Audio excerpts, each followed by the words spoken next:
Thailand Cambodia के बीच जंग तेज होती जा रही है। बड़ी जंग की तैयारी में है थाईलैंड। जैसा कि हमने बताया भी, स्ट्राइकर बख्तरबंद सीमा पर भेजे गए हैं। कंबोडिया पर बड़े हमले की तैयारी थाईलैंड की तरफ से की जा रही है।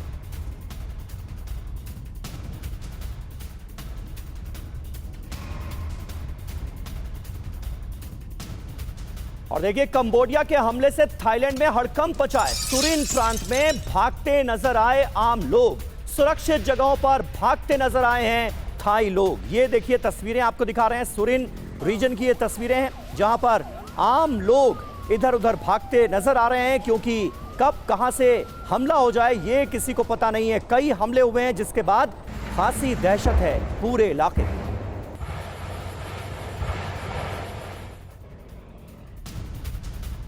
और थाईलैंड कंबोडिया जंग से अमेरिका को फायदा। अमेरिका की फूट डालो और राज करो की पॉलिसी जंग जारी रही तो क्षेत्र में यूएस का दबदबा बढ़ेगा। यूएस के पूर्व नौसैनिक ने थाई कंबोडिया जंग पर यह बात कही है और यह कहा है कि अगर यह लड़ाई आगे बढ़ती है तो इसमें अमेरिका का लाभ तय है।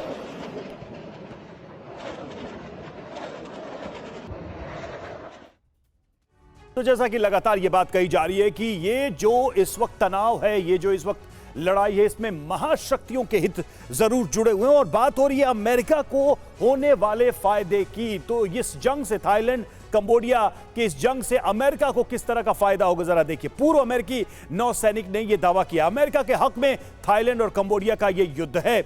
अमेरिका को इससे लाभ हो सकता है। यूएस की फूट डालो राज करो की नीति का यहां पर प्रभाव दिख रहा है। युद्ध बढ़ा तो अमेरिका को की सीधी इसमें भूमिका होगी। हालात बेकाबू हुए तो क्षेत्र में यूएस का दबदबा बढ़ेगा। वो कोशिश करेगा अपनी उपस्थिति दर्ज कराने की और चीन की आर्थिक एकजुटता की नीति को भी झटका दे सकता है अमेरिका। तो इस तरीके से अमेरिका अगर यहां तनाव बढ़ता है तो उसे एक अपॉर्चुनिटी की तरह देखेगा और उसका इस्तेमाल समीर कर सकता अपना दबदबा बढ़ाने के लिए इन इलाकों में।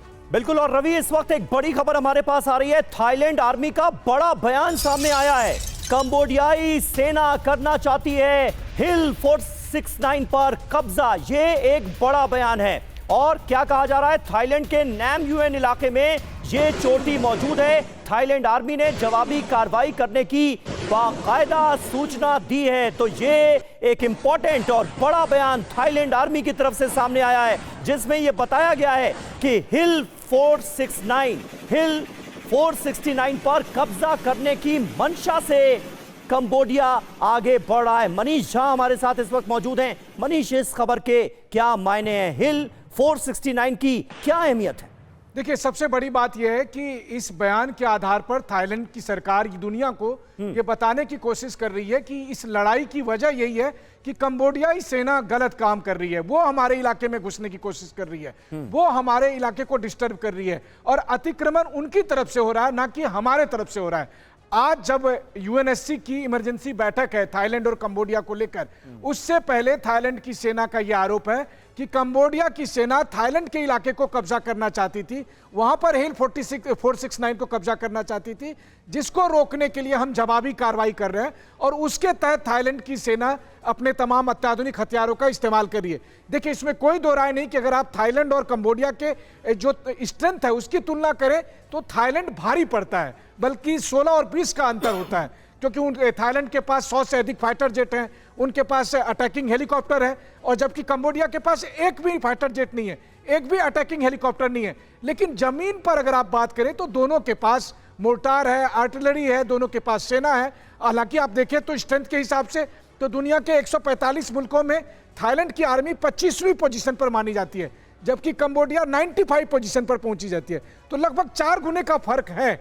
लेकिन इसके बावजूद दोनों अपनी सीमाओं पर जिस तरह से डटे पड़े हैं, उससे तो यही लगता है कि यह जंग अगले कुछ दिनों में और ज्यादा बढ़ सकती है। बिल्कुल। और ये जंग बढ़ती है तो इसमें कई देशों की भूमिकाएं भी धीरे धीरे खुलकर सामने आने लगेंगी। और देखिए, थाईलैंड कंबोडिया जंग और विध्वंसक होने के संकेत हैं।